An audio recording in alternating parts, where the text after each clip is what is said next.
Sir మీ ప్రభుత్వ హయాంలో phone tapping జరిగింది. ఆ ఫోన్ ట్యాపింగ్లో పర్సనల్ విషయాలను కూడా తీసుకొచ్చారని చెప్పి షర్మిల గారు కామెంట్స్ చేస్తున్నారు సార్. ఫోన్ ట్యాపింగ్ అనేది ఎవరు చేశారు స్వామి? మీ ప్రభుత్వ హయాంలో మా ప్రభుత్వ హయాంలో నేను ఫోన్ ట్యాపింగ్ చేసినానంటున్నా. మీ ప్రభుత్వ హయాంలో జరిగింది. మా ప్రభుత్వ హయాంలో నేను చేసినానన్నా. పక్క రాష్ట్రంలో జరిగింది సార్. దాన్ని ఇక్కడ కూడా ఇంటర్లింక్ చేశారు. కాదు నువ్వు చెప్పే దాంట్లో క్లారిటీ నాకు అర్థం కావడం సార్. నేను ట్యాపింగ్ చేసినాను అంటున్నావా, లేకపోతే పక్క రాష్ట్రంలో వేరే వాళ్ళు ట్యాపింగ్ చేసినాను అంటున్నావు? పక్క రాష్ట్రంలో ఫోన్ ట్యాపింగ్కి సంబంధించినటువంటి వ్యవహారం జరిగింది. అందులో తనకు సంబంధించి తన వ్యక్తిగత అంశాలకు సంబంధించినటువంటి వివరాలను కూడా తీసుకున్నారు. ఎవరు చేసినారంట స్వామి? కేసీఆర్ ప్రభుత్వంలో, గత ప్రభుత్వంలో. కేసీఆర్ ప్రభుత్వం ఎవరిని ఫోన్ ట్యాప్ చేసింది? షర్మిల గారు. కేసీఆర్ ప్రభుత్వం షర్మిలమ్మను ఫోన్ ట్యాప్ చేసిందా?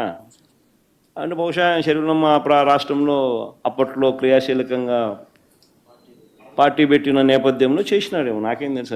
ఆయన చేసినాడో లేదో నాకేం తెలుస్తుంది. అయినా దానికి నాకేం సంబంధం? బేసికలీ గోదావరి బనకచెర్ల ప్రాజెక్టు అనేది ఏదైతే ఉందో, ఇవన్నీ కూడా how it should be done అనేది most important thing. When it should be done అనేది అనదర్ ఇంపార్టెంట్ థింగ్. బేసికలీ ఏంటంటే వ్యవసాయానికి సంబంధించి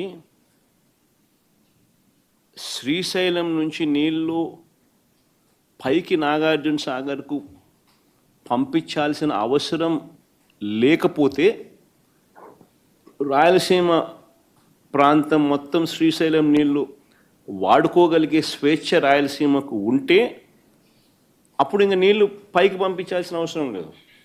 ఆ నీళ్లు రాయలసీమ వాడుకునే పూర్తి పరిస్థితి వస్తుంది.